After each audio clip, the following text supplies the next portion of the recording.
Sobat Mido, kembali lagi pada acara rutin kita, program Mauta di Siko. Pada kali ini telah hadir bersama kita Bapak Darman. Beliau adalah pejabat imigrasi yang telah mengabdi di imigrasi selama 27 tahun. Nah, untuk pembukaan kita persilakan pada Bapak Darman untuk mengenalkan diri. Silakan, Pak. Assalamualaikum sahabat Mido, saya Darman, imigrasi yang pernah bertugas di imigrasi Mamuju,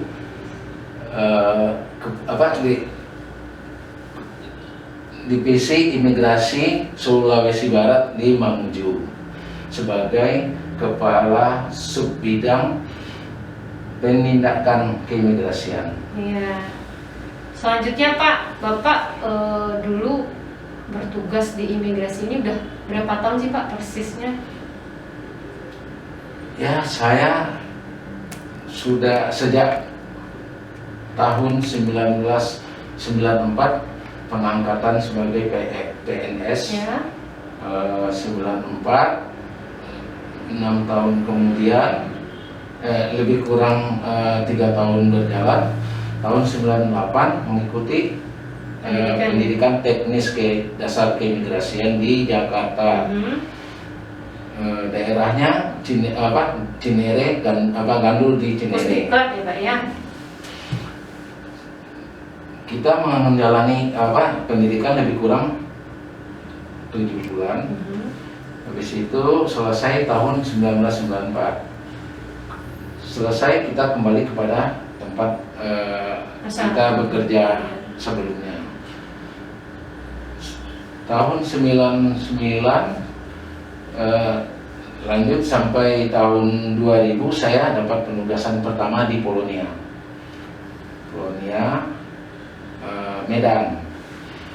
Jadi ya selama kita berdinas di Polonia Medan cukup banyak pengalaman juga, kita banyak belajar di situ. Setelah jalan lebih kurang 4 tahun, kita dapat penugasan kedua kalinya di Ngurah Rai. Ngurah Rai Bali. Ya, lebih kurang 3 tahun pindah kembali ke Medan. Ditugaskan di Belawan sebagai Kasubsi Penindakan Keimigrasian. Lalu 3 tahun di Belawan, pindah ke Pangkal Pinang sebagai Kasubsi Informasi di Pangkal Pinang. 4 tahun 4 bulan pindah ke imigrasi Bukit Tinggi, sebelumnya menjadi imigrasi Agam. Sekarang namanya imigrasi Agam ya? Sekarang imigrasi Agam. Lebih kurang 3 tahun di imigrasi Agam, pindah ke wilayah timur. Wilayah timur. Imigrasi Ambon. Ambon sudah pernah ya Pak? Iya. Terus? Jadi sempat juga dapat penugasan di wilayah timur Maluku, ya kan. Lebih kurang 2 tahun saya dapat penugasan di Sulawesi Selatan, Makassar sebagai Kasubit Intelijen. Terakhir lebih kurang 2 tahun pindah ke Sulawesi Barat sebagai Kasubit Penindakan Keimigrasian di Kanwil ya Pak? Iya. 6 bulan kemudian kita berubah jabatan sebagai Hamid Basit JFT Analisa Muda di Kanwil Imigrasi Padang. Itulah yang saya jalani selama perjalanan ini ya, perjalanan apa Bapak, karir Bapak menjadi pejabat imigrasi ya Pak ya? Yeah. Lalu untuk pastinya Bapak selama menjadi pejabat imigrasi, apalagi sudah banyak ditempatkan dari daerah barat sampai daerah timur, tentu banyak suka dan duka menjadi ASN, apalagi menjaga pintu gerbang negara ini nggak mudah ya Pak ya? Iya. Apa sih Pak momen yang paling Bapak ingat ketika Bapak ditugaskan di daerah-daerah yang agak, ya kalau bisa bilang agak rawan begitu Pak? Ada nggak Pak? Ya, antara suka dan duka kita melaksanakan tugas-tugas di daerah-daerah yang sudah saya jalani, itu Yang paling Bapak ingat? yang paling saya ingat sekali, ya tiap-tiap di daerah itu mesti ada kenangan manis, ada kenangan pahit. Iya, iya. Ya, suka dan dukanya itu ya sudah kita jalani. Ya bagaimanapun itu namanya kita ditugaskan. Ya, alhamdulillah dengan sabar dan apa kita jalani dengan baik. Suka dan duka ya namanya di daerah seperti macam-macam daerah itu lain budaya, lain adat istiadat. Kita banyak belajar, setiap pindah kita belajar budaya mereka, adat istiadat mereka, dan watak mereka, dan akhirnya kita bisa berbaur. Iya, betul. Jadi intinya mungkin kalau untuk ini mungkin lebih ke tunas-tunas pengayoman yang baru bergabung dengan Kementerian Hukum dan HAM, khususnya untuk insan-insan imigrasi. Bapak Darman ini telah banyak melalui hal-hal mungkin yang belum kita lalui, dan yang harus diambil pelajarannya bagaimana untuk bersikap adaptif ya Pak ya, adaptif dan mampu membaca situasi dan intinya bergaul dengan masyarakat. Dengan masyarakat, ya. Apa yang bisa kita hadapi situasi di daerah itu masing-masing. Iya, karena terakhir Bapak juga di Mamuju, dulu kan Mamuju juga beda ya Pak ya alamnya dengan kalau kita kan di barat ini kan, kalau Sumatera mungkin agak familiar lah Pak ya masyarakatnya, tapi kalau di daerah timur tentu lain lagi budayanya dan adat istiadatnya.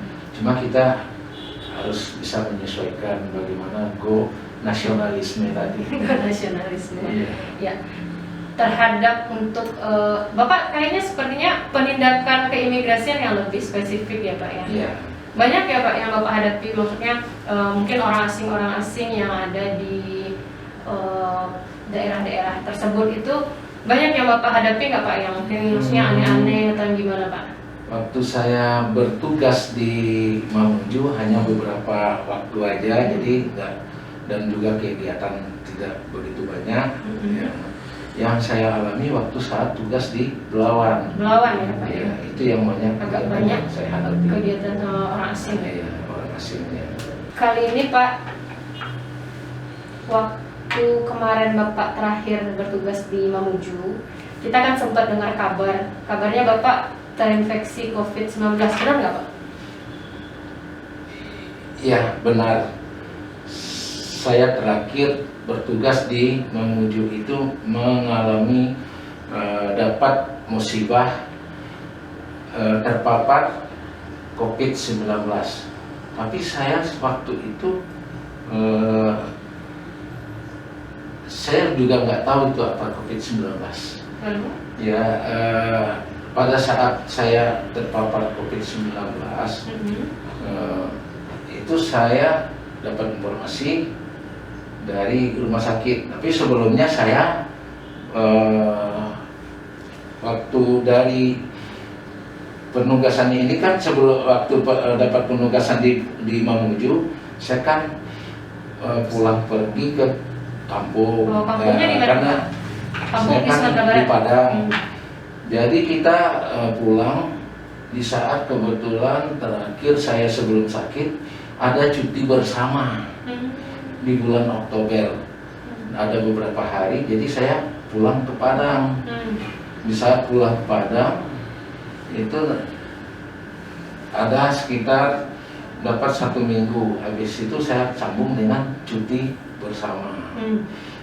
Selesai dari cuti tahunan saya ambil, saya kembali ke Mamuju. Sampai di Mamuju, saya sempat juga cek rapid test. Ini ya. Di Bandara BIM Internasional kita sudah rapid test. Itu swab atau yang rapid test? Itu masih darah, ya? Rapid test.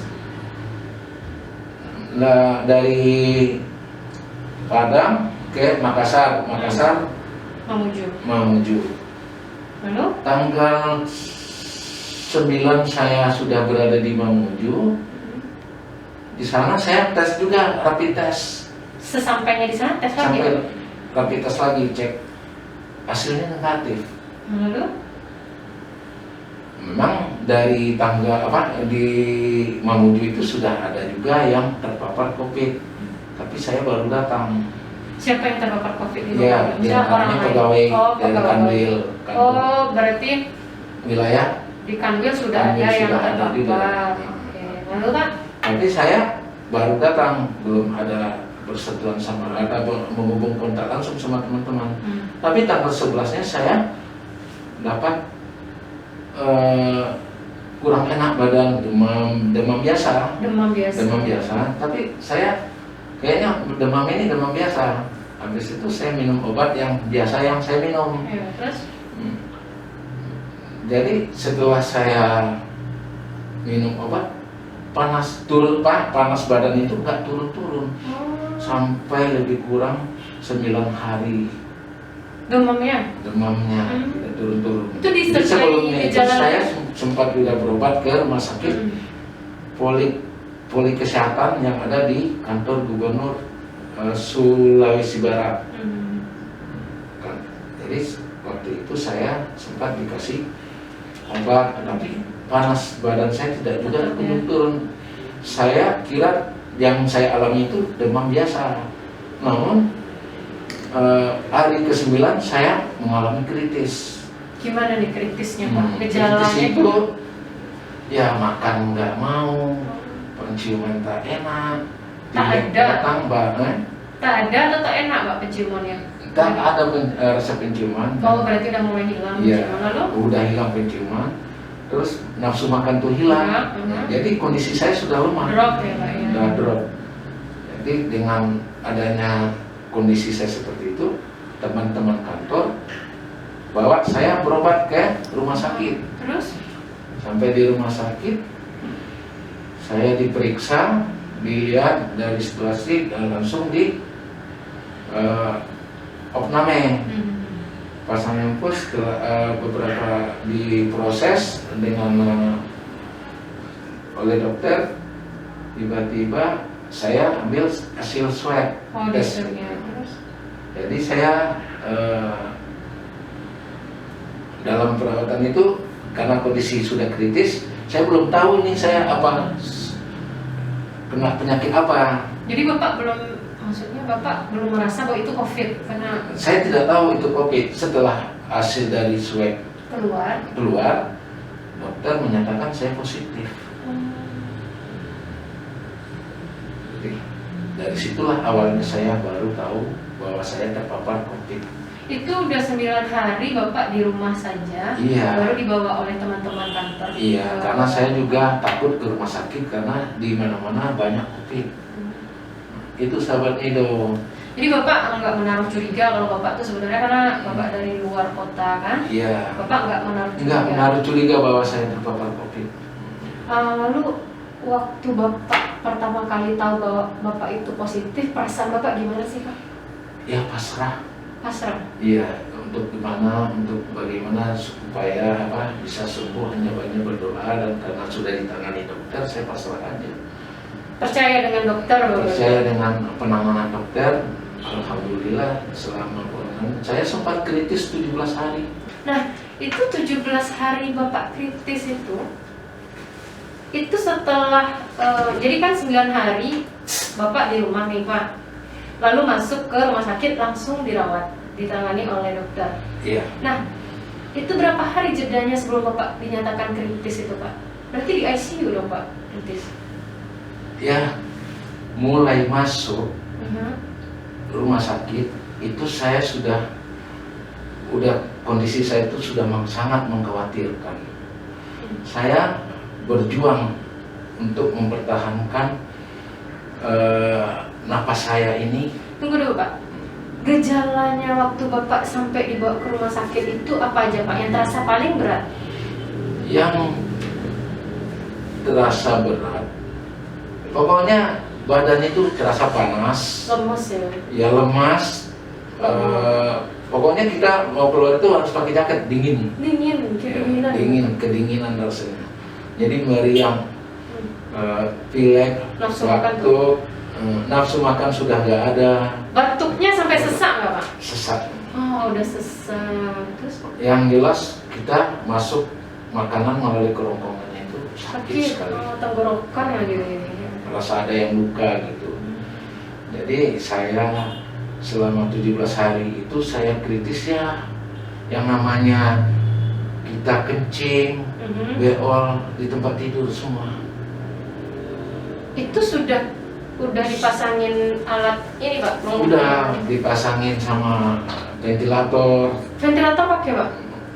Mulai masuk sampai selama lebih kurang 2 bulan saya tuh ventilator nggak Pakai lepas. ventilator. Nggak lepas itu ya Pak? Ya. Pernah nggak Bapak coba lepasin, apa bedanya Pak? Sesak nafas. Sesak berat sekali ya Pak? Berat sekali nafas.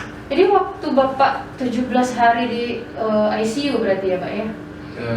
Ya kamar tersendiri. Kamar isolasi. tersendiri itu Bapak waktu itu berapa ininya Pak? Apa namanya? Oksigen dalam waktu saat kritis itu sempat di bawah 80. di 80. Saturasinya. Saturasi oksigen. Ya, saturasi oksigen itu di bawah 20. Itu sangat mengkhawatirkan. Jadi ya saya cukup berterima kasih sama perawat-perawat yang ada bersama dokter di rumah sakit. rumah sakit Rumah sakit pusat kali ya? rumah sakit Umum. Rumah sakit regional Provinsi Sulawesi Barat yang ada di Mamuju. Saya cukup mereka memberikan pelayanan yang terbaik buat saya. Di samping mereka juga antusiasnya luar biasa. Didukung oleh alat fasilitas Kesehatan komputer dan juga dibantu pakai monitor CCTV untuk melihat bagaimana perkembangan demi perkembangan dari hari ke hari. Itu menarik banget loh Pak, karena Bapak sempat dapat yang gejala berat ya kan? Iya. Lalu bagaimana sih cara Bapak mempertahankan semangat? Ini kan kita beradu dengan mental ya Pak. Iya. Kalau kena COVID ini kita kan sebelumnya tayangan-tayangan di TV mungkin bikin mental juga drop gitu kan. Sementara vitalitas tubuh kita juga drop. Gimana sih Bapak mempertahankan semangat supaya sembuh itu? Ya itu dia yang membuat cukup membanggakan bagi dokter paru-paru yang merawat saya. Saya hanya bisa berharap sabar menghadapinya. Makanya dokter dari rumah sakit regional provinsi regional Provinsi Sulawesi Barat, dengan saya juga dapat untuk tabah menghadapi semuanya itu, saya pasrah dan dokter berjuang untuk melawan COVID-19 itu dengan memberikan obat-obatan yang bermacam apa. Saya hanya dokter yang tahu, dokter yang bisa memberikan untuk membunuh atau menghentikan virus itu jangan berkembang di dalam paru-paru. Saat itu paru-paru saya itu sekitar lebih kurang 20% udara keluar masuk. Ya. Jadi saya sangat ventilator itu dalam 1 hari 1 malam membutuhkan 6 tabung. 6 tabung. 1 hari 1 malam. Pagi sampai jam siang itu ganti 1. Nanti siang sampai sore nanti sampai jam 10 malam. 10 malam nanti pokoknya silih berganti di ventilator.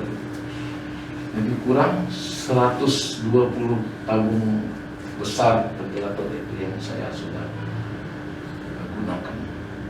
Ya, support dari orang-orang terdekat gimana Pak? Ya, support dari orang-orang terdekat seperti keluarga, adik dan istri saya. Memang dia ingin datang ke tempat saya dirawat. Saya anjurkan percuma untuk datang karena juga tidak akan bisa masuk karena nanti akan terinfeksi lagi. Nah, menyebar atau pindah pada orang yang menjenguk. Jadi itu pun percuma, tidak hanya saya bisa berharap, berdoa lah sama-sama kita untuk biar bisa kita mendapatkan kesembuhan.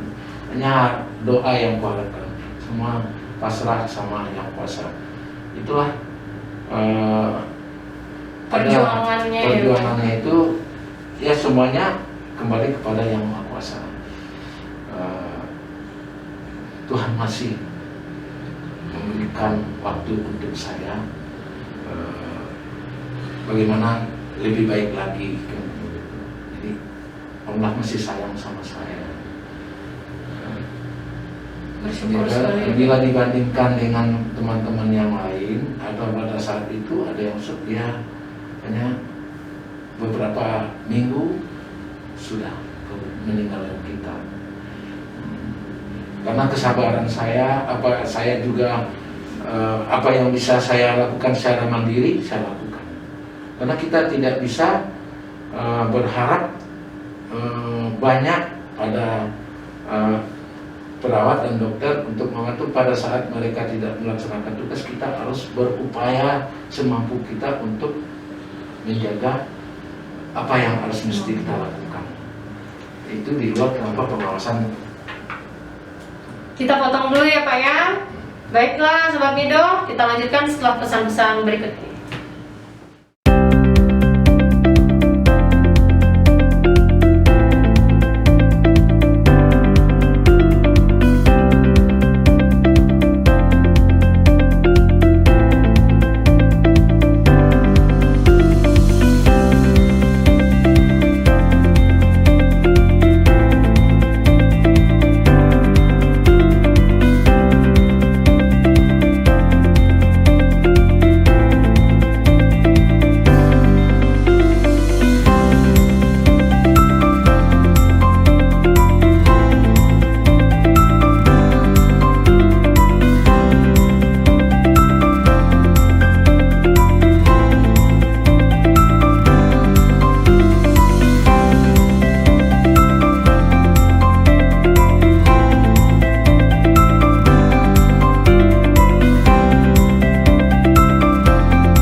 Balik lagi Sobat Mido bersama dengan Bapak Darman, masih dengan cerita perjuangan selama menghadapi COVID-19. Jadi Pak, ketika Bapak selesai, itu berapa lama Pak total Bapak dirawat di rumah sakit? Saya dirawat dinyatakan selesai, itu saya jalani di rumah sakit lebih kurang 2 bulan 10 hari. 2 bulan. Ya, itu dibandingkan yang lain, saya termasuk cukup lama.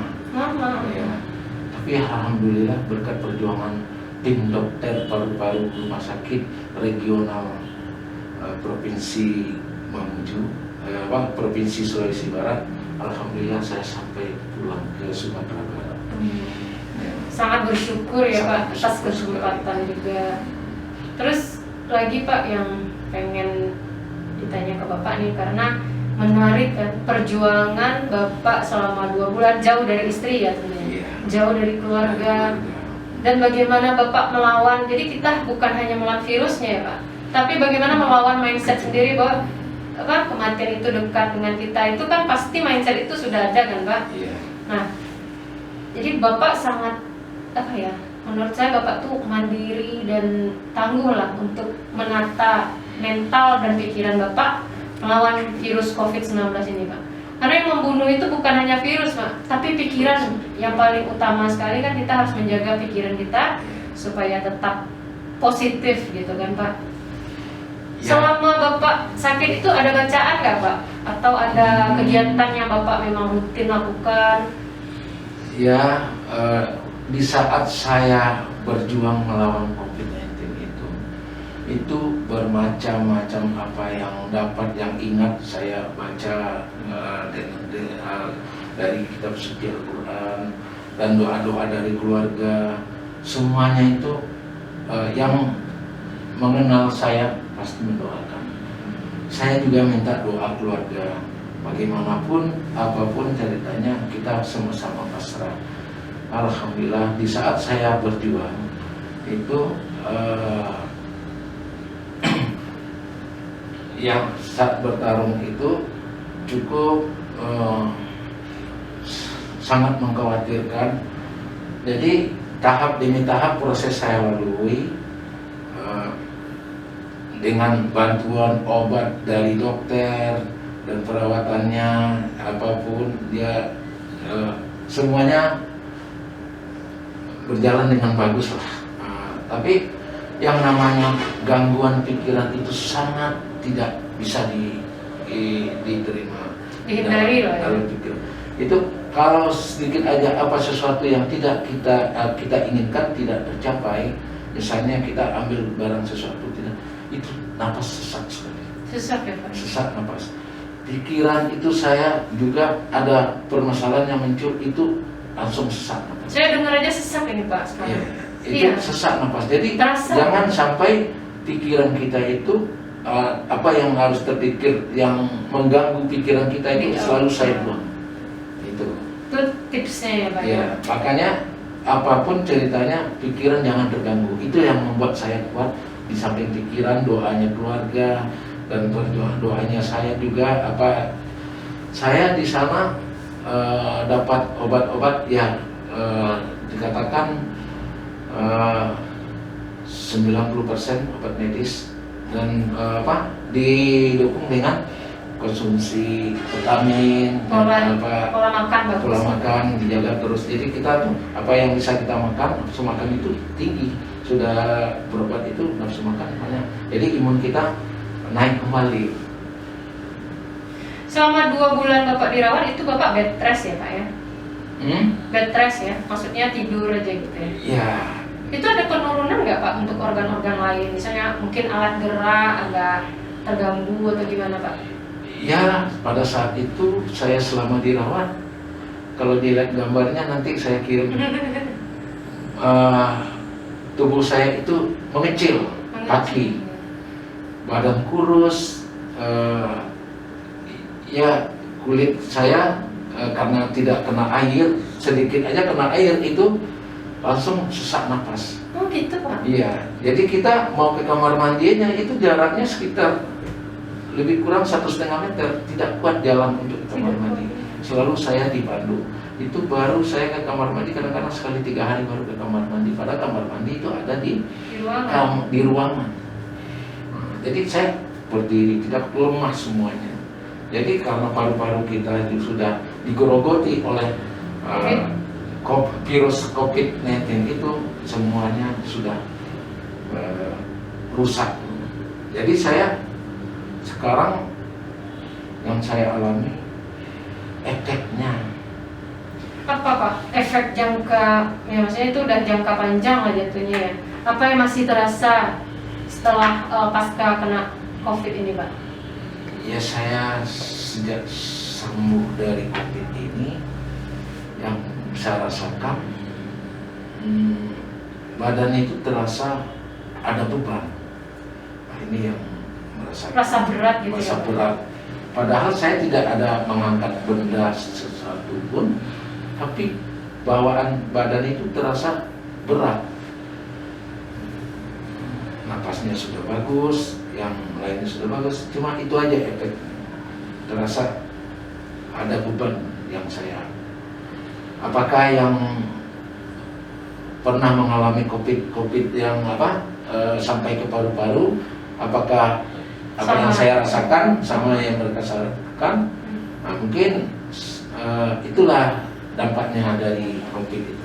Tapi saya juga nggak tahu teman yang sudah kena COVID yang mencapai kritis ya. Jadi Sobat Mido, dari pengalaman Pak Darman mungkin bisa diambil kesimpulan bahwa COVID-19 ini real dan untuk beberapa orang ini sangat membahayakan. Untuk itu selalu tetap menjaga protokol kesehatan. Selama dimanapun kita berada, tetap menggunakan masker ya Pak. Iya. Lalu mencuci tangan. Cuci tangan. Terus menjaga pola hidup sehat. Menjaga Ya. jarak. Menjaga jarak juga, menjaga pola hidup Pola agar makan. agar selalu sehat ya Pak ya. Iya. Makanan, terus olahraga ya Pak.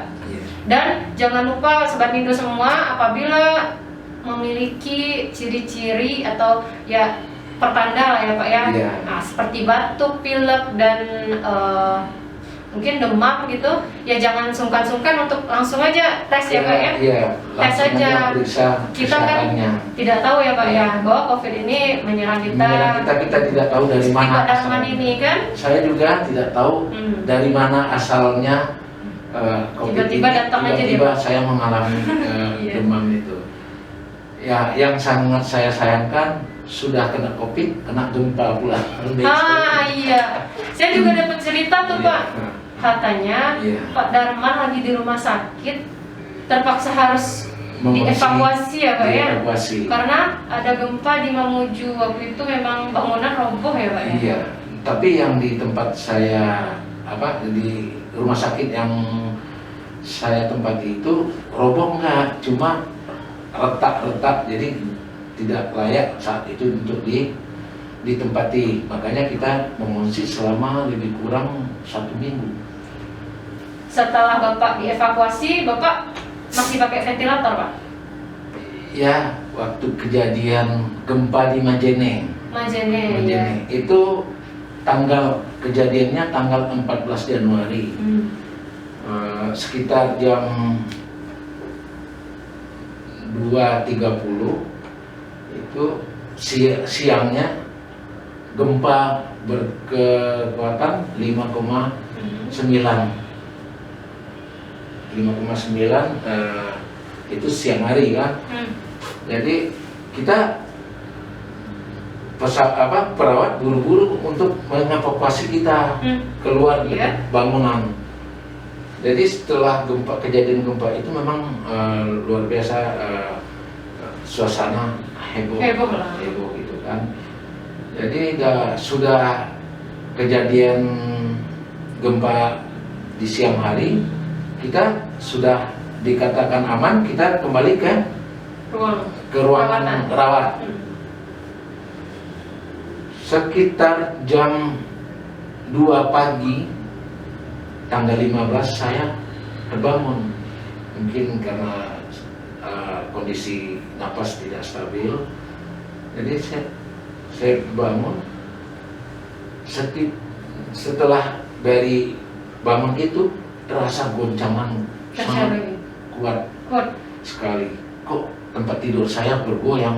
Setelah terasa goyang, saya lihat dinding itu keras bunyi kerak. Oh, gempa lagi. Saya melarikan diri. Bisa Bapak melarikan diri sendiri? Melarikan diri ke tiang yang besar untuk melindung, seandainya roboh saya apakah masih bisa berlindung di situ. Ternyata goncangannya sangat kuat. Ventilator saya dengan itu tabung itu udah bertabur semua.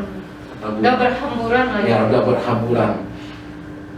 Di saat gempa sudah terhenti, perawat yang pasien lain menjerit minta tolong, dibawa sama keluarganya keluar. Saya ikut juga lari, padahal saya hanya lari kuat baru hanya 5 langkah. Terus gimana Pak?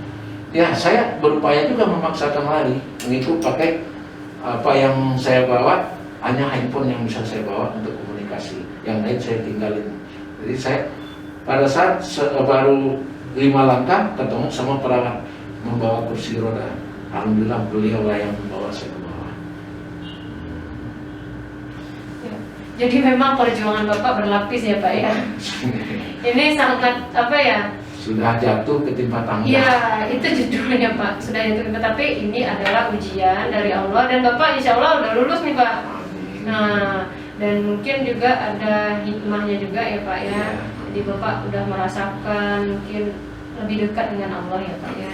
Terus doa dari semua kenalan Sama Bapak, kenalan. keluarga, semuanya mungkin menyatu menjadi ya ini mukjizat lah Bapak bisa selamat dari COVID, lalu Bapak juga selamat dari gempa ya kan Pak. Iya. Baik, jadi bagi teman-teman semua, Sobat Mido tentunya ada hal yang ingin Bapak bagikan menyangkut dengan perjuangan Bapak selama menjadi penyintas COVID-19 dan juga sebagai abdi negara sudah berpuluh tahun ya Pak ya. Coba Pak bisa di-sharing. Ya, terima kasih. Saya sebagai salah satunya yang terpapar dari COVID, selamat dari bahaya ya. COVID. Ya, semuanya kehendak Yang Maha Kuasa. Itu hanya kita bisa berbuat dan berjuang, dan apa yang semangat yang membuat kita itu cepat sembuh tuh semangat, jangan kita panik. Iya, betul sekali. Jangan, kalau kita terpapar jangan panik. Jangan panik. Kita berusaha bagaimana kita sembuh ya Pak. Sembuh. Ya? Nah, itu. Jadi kalau ada ciri-ciri yang seperti yang disampaikan tadi, demam tinggi, pilek, batuk, tenggorokan kering, ya segera konsultasikan, berobat kepada dokter. Jadi yang lebih tahu itu hanyalah dokter yang sudah berpengalaman tentang virus ini. Jadi di samping itu saya juga akan mau ucapkan terima kasih ya, kepada tim-tim yang sudah merawat saya selama lebih kurang 2 bulan di RSUD Regional Provinsi Sulawesi Barat Mamuju, yaitu berkat perjuangan dokter paru-paru dan berserta timnya, ya alhamdulillah saya sembuh dari COVID-19 tadi. Jadi semoga tim-tim perawat dan dokter paru-paru itu diberikan panjang umur, kesehatan, semoga dapat membantu korban-korban COVID lainnya. Jadi Sobat Mido, yang bisa kita petik dari pengalaman Bapak Darman ini adalah sebagai abdi negara, yaitu khususnya menjadi insan imigrasi, pejabat imigrasi di wilayah-wilayah se-Indonesia ini butuh perjuangan dan juga butuh semangat dalam meniti karir dan juga bertugas. Lalu untuk menjadi penyintas COVID ini juga butuh kesabaran, lalu positive thinking itu yang paling penting, dan menjaga bagaimana supaya asupan yang baik, asupan yang sehat ya Pak ya. Dan juga terima kasih semua kepada tenaga medis yang telah mengorbankan waktu dan dirinya ya Pak ya untuk merawat pasien-pasien COVID. Nah mungkin itu saja yang bisa kita sharing pada hari ini. Di lain waktu kita akan berjumpa lagi, namun jangan lupa untuk subscribe dan like channel YouTube kami. Oke Pak, kita pamit dulu ya. Terima kasih. Assalamualaikum.